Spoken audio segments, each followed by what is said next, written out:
a nomad out here. How to not feel alone. Well, there's so many different ways. So we're going to talk about that, but there's one way.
Time moves over us without mercy.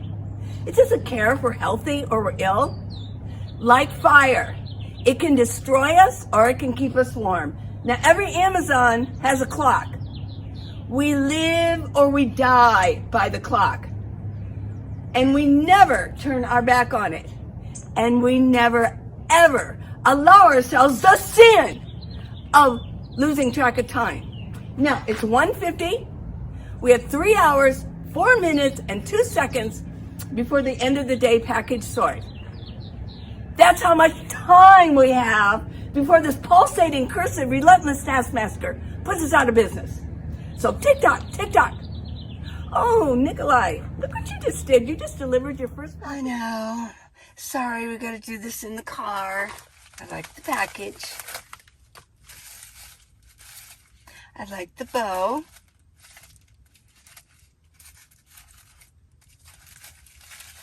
Minivan lane.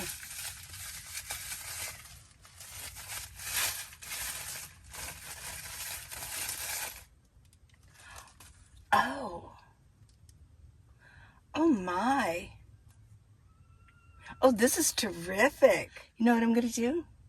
I'm going to keep this on Tucson time. Oh yeah.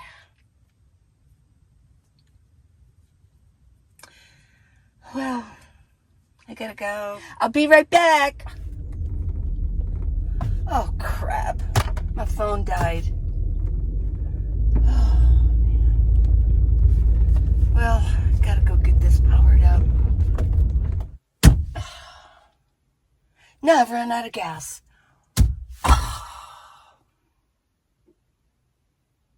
Can't even call.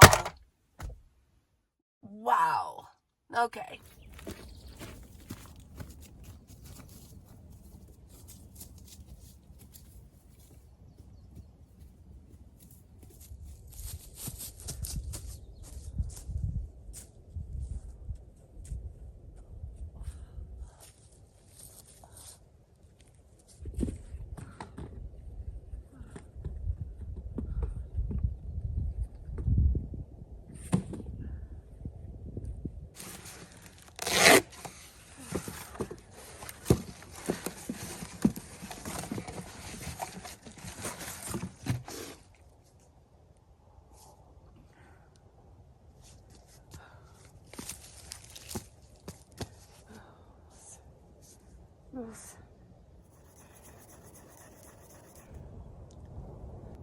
You wouldn't happen to have a match by any chance, would you?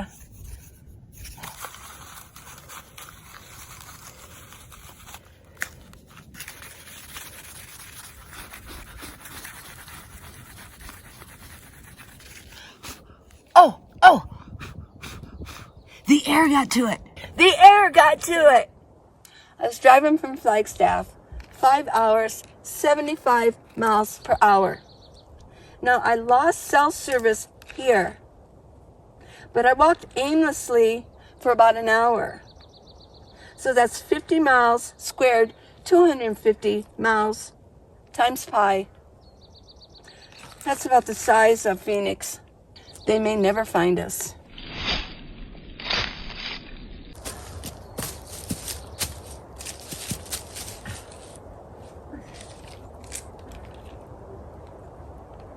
Bakersfield? Bakersfield!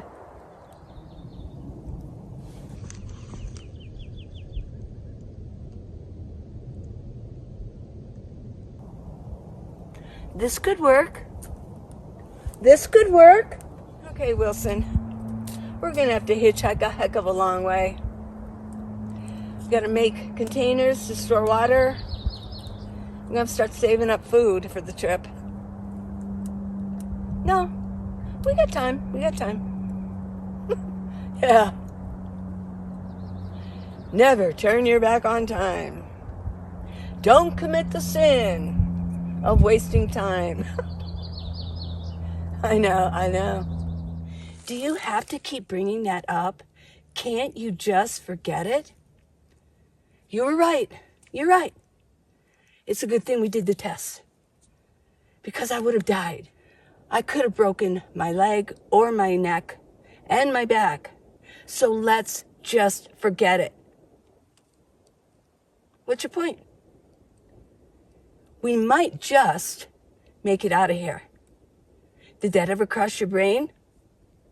Regardless, I would rather take my chances than to just sit here talking to a stupid volleyball.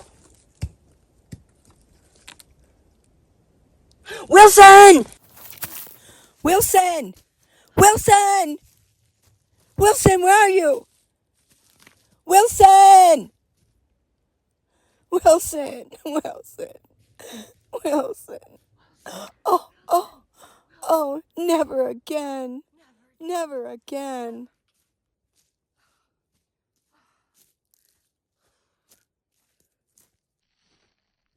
I know you. I know you. So, we good? Okay, Wilson. Here we go. You don't have to do anything. I'll do all the work. You just have to hang on.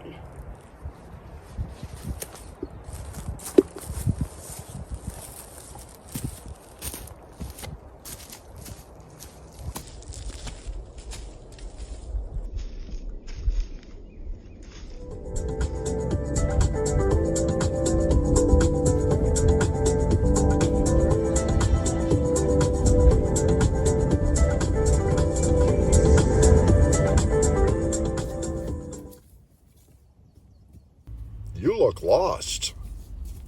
I do? Well, where are you heading, Cowgirl? Well, that was just what I was going to now figure out.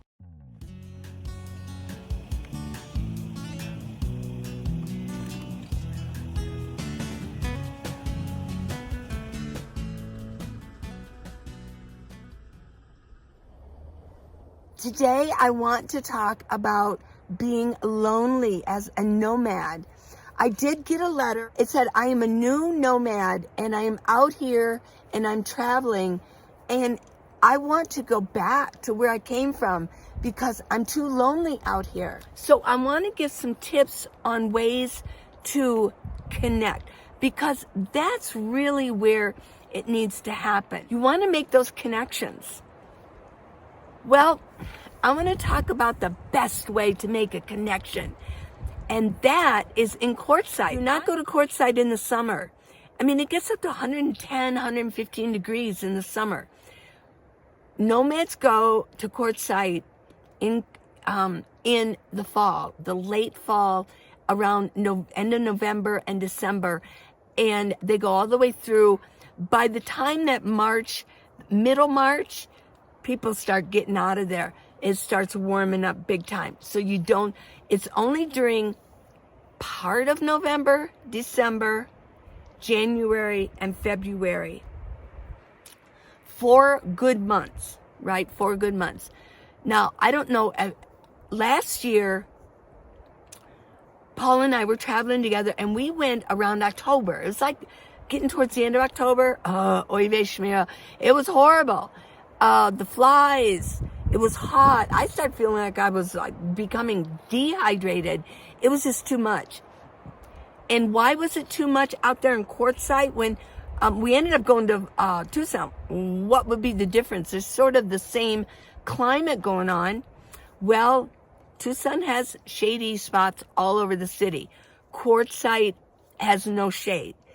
You're out there, and it's miserable. You're dealing with Courtside. You're going to want to go towards the end of November. Now, if you are a new nomad, be there or be square or be alone, because that's where you're going to meet your tribe. Your tribe is going to be there, and you're going to be collecting phone numbers so you can put them in your contacts, and that you can, talk to them and message them.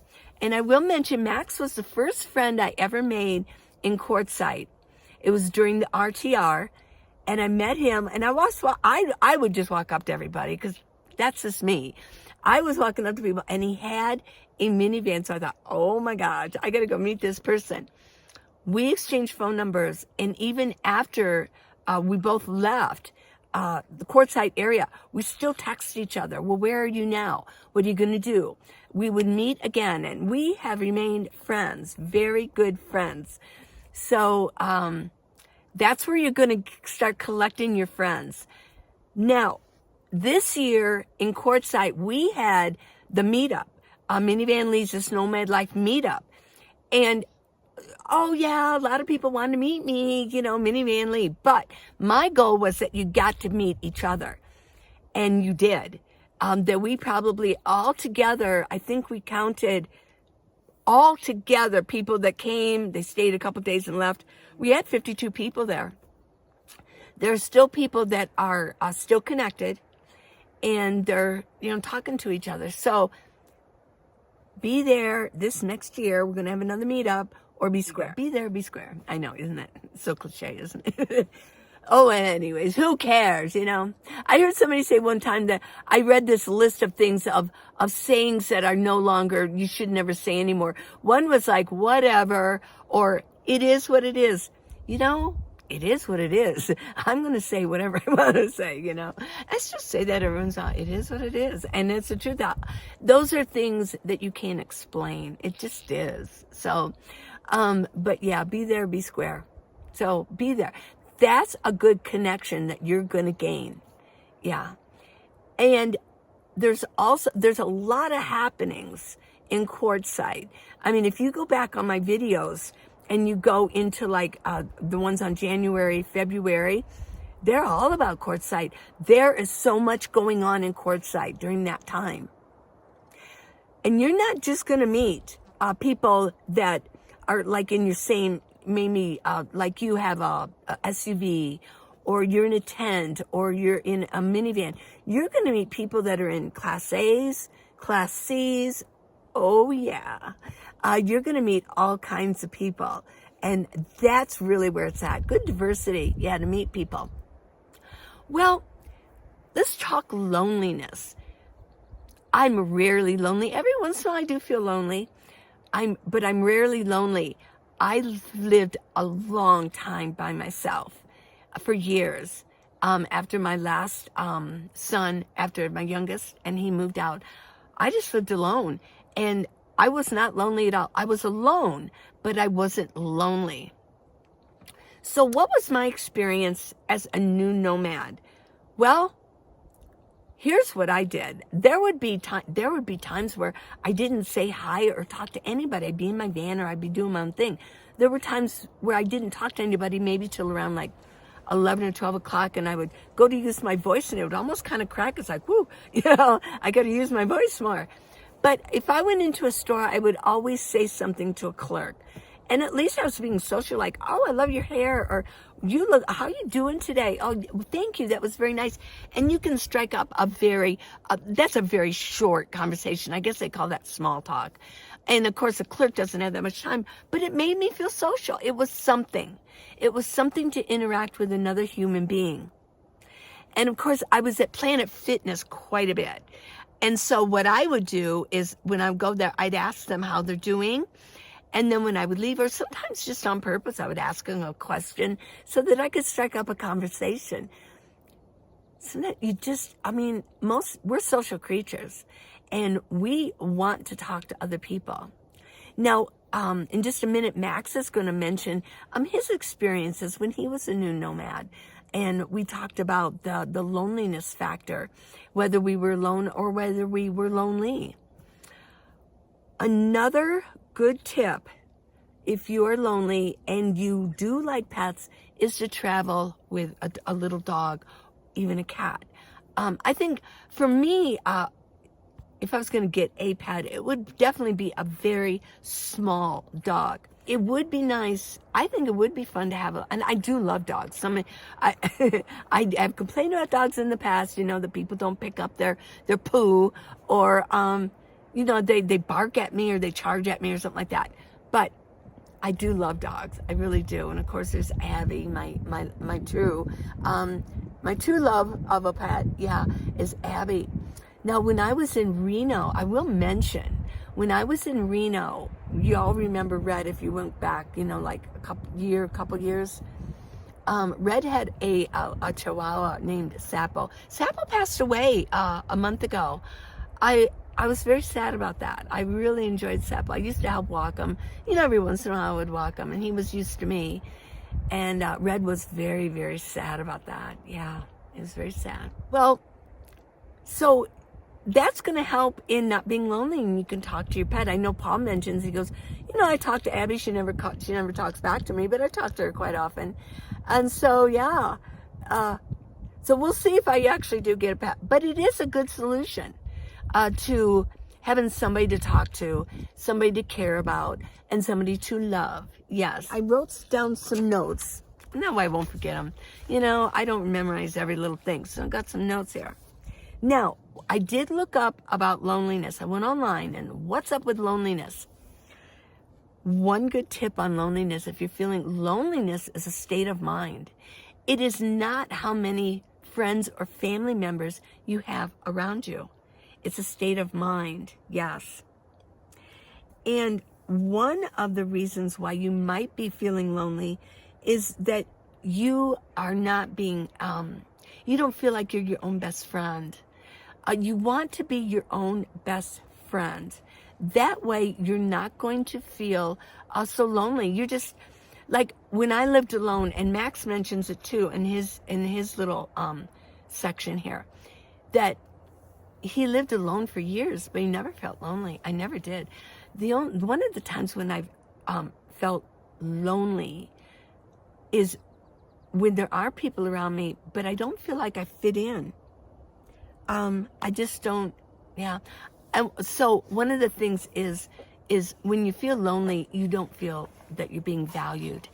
You don't feel that you don't feel that people are being compassionate towards you.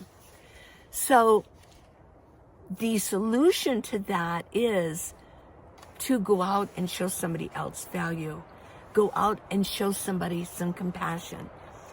I've always mentioned when we talk about friends or in a love relationship, if you want a friend, if you want to be in a romantic relationship, make a list of all the things that you want that person to have, all the qualities, and then go be it.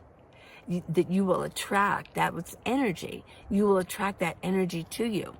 So basically, being lonely is you just don't feel that anybody cares about you or nobody's showing that they care. So it makes you feel lonely.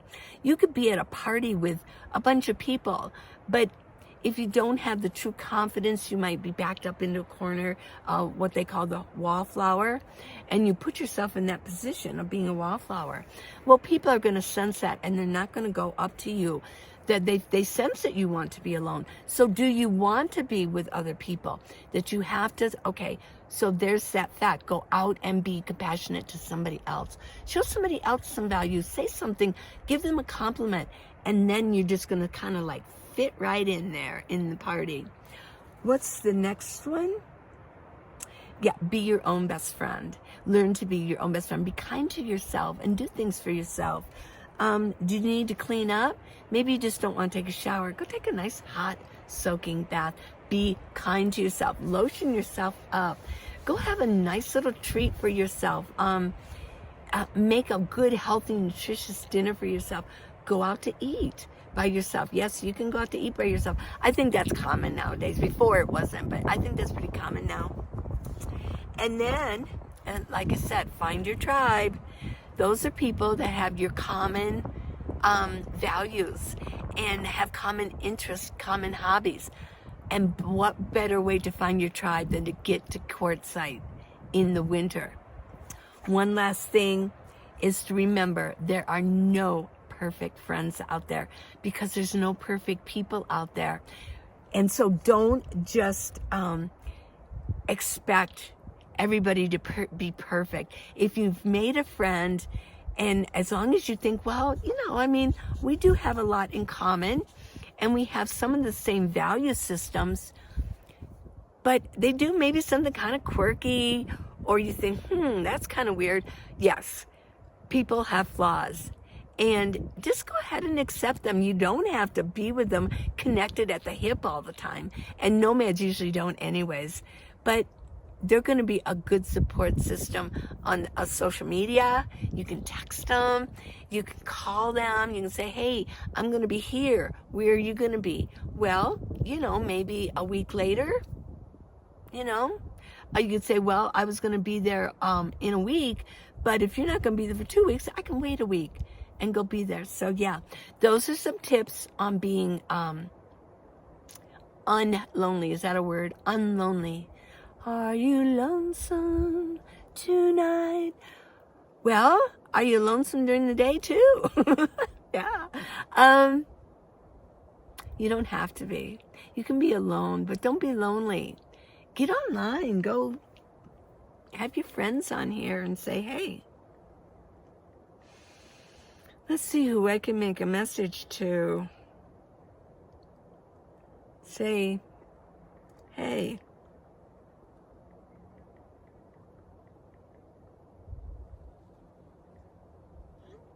Say, hey, how are you? Yeah. Why not? And then they'll answer you back and you'll be going, yes, there is somebody out there that cares about me. Okay, let's get going with the rest of the program, okay?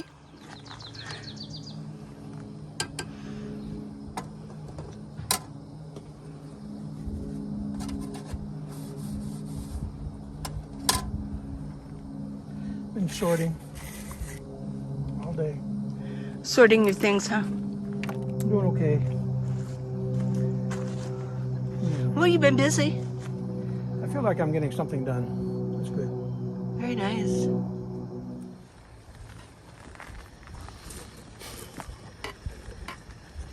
Look at that picking up.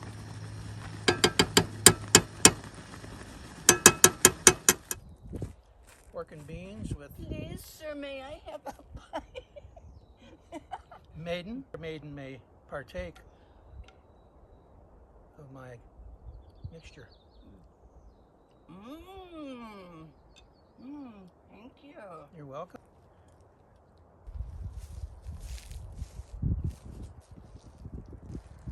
I learned how to camp at the big air shows like in Oshkosh, and I'd go on a week trip there.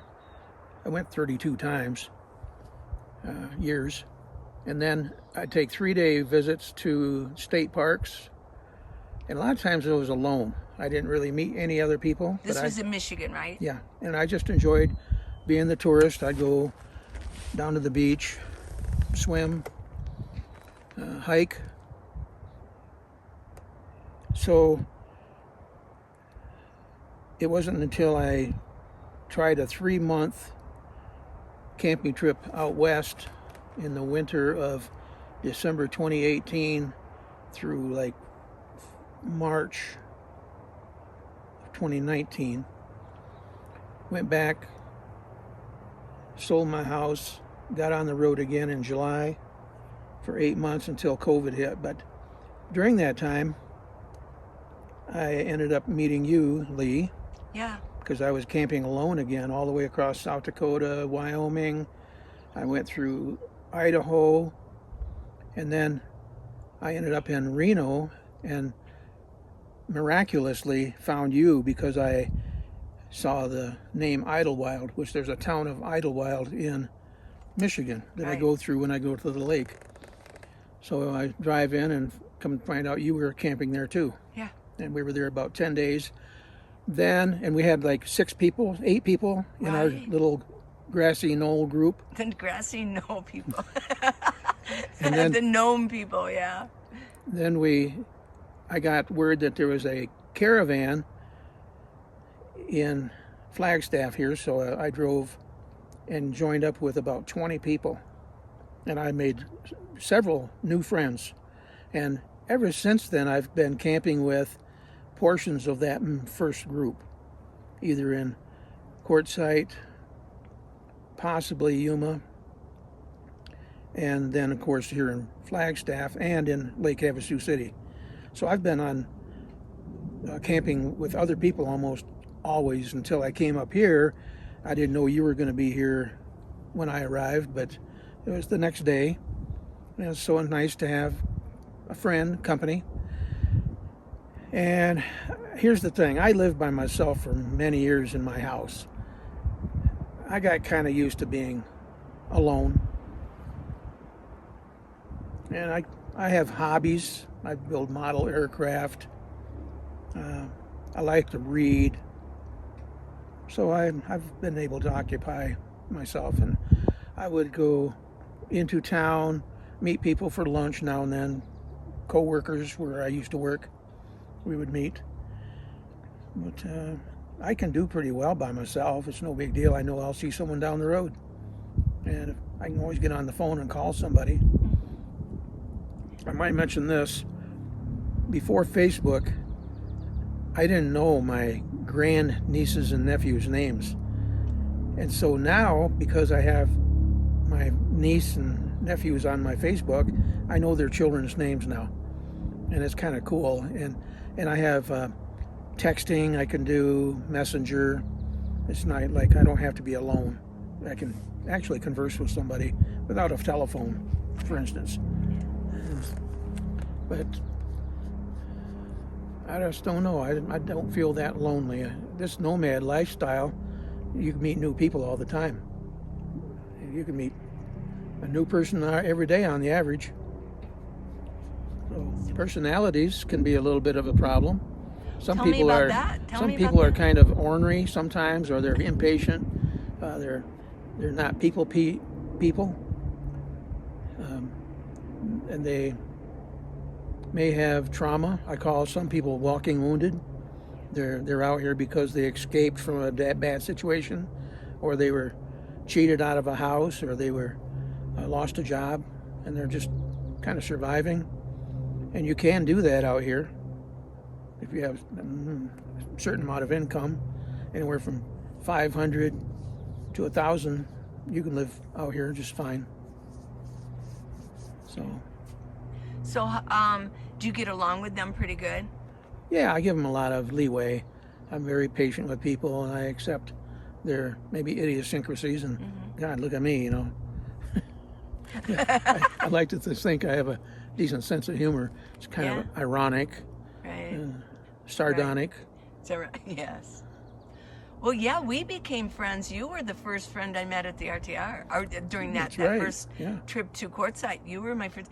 And I will say we exchanged phone numbers and we stayed in contact the whole time. Mm-hmm. Yeah, we did. We did.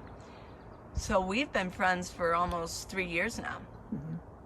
So any advice you'd give to somebody who is just getting started out and is worried that they're going to be lonely? It's nice to get a few phone numbers when you meet someone, so that if you're down the road and you're kind of wondering and you're getting ready to go somewhere else, you might call them or contact them and say, where are you going to be in, say, another week? Try and plan your arrivals in new places where you think there'll be some of your friends that you've met along the way already. That's always a big thing. I would say that is what I do. And a lot of them are on, again, Facebook. They're friends, great nomad society out here. I think they're lonely because they haven't reached out, and maybe they have a inner feeling that they don't fit in, and they're fearful of that. Mm-hmm. But I would just say, open yourself up to talking to people. If it don't click, there's a lot of people out here. I would say that this community wants to help. And I learned this a while back. Someone wanted to give me something, and I didn't really need it. And it's something I could have used maybe a little later. And it could be food and a flashlight, an ink pen, it could be anything. A tarp, something they have left over. But I found out this: people want to help, and if you are offered a gift, take it. You might end up gifting it to someone else, but people want to help. They want to know that they are part of your life. And so I always accept gifts. That's a great advice. Thank you. Mm-hmm. Thank you very much. Especially from little kids. Yeah. With their families over there, they come running over with a piece of candy or a toy, whatever. I remember recently a little kid come running over from his family, and I'd already met him, but he wanted to give me a gift, and I said, well, thank you. And he felt good, like he had been part of something.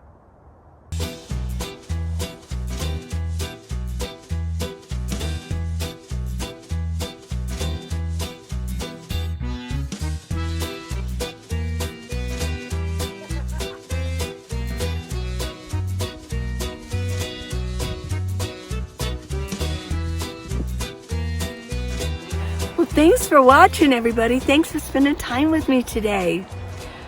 Don't forget, neck gaiters, I know. It really is a way to support me.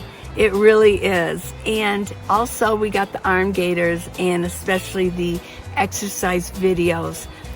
Go to minivanlee.com and to access all of these things. So yeah, it is a way to support me. It does take time to make the films, and especially the parody. That probably wasn't altogether like 8 to 10 hours planning for that. If you do like it, I'd like to do some more parodies. That was actually kind of fun. And give me an idea of a movie. I want something that most everybody has seen, so they don't go, what the heck is this? But you would understand it because you've already seen it. Yeah. So that was a lot of fun. Now. Yes, I know you did. He's my new friend. So I'm not lonely anymore, right? Wilson. Oh, Wilson! And also the Facebook group, A Minivan Leads This Nomad Life. Wilson! Let's get up. Whoop, whoop, whoop. Up and down, up and down. Yeah, there's a lot going on there. It's a very active group. I love it. And I love all you that join in and show your pictures and everything. Got the book, How to Live in a Minivan, the Minivan Leeway.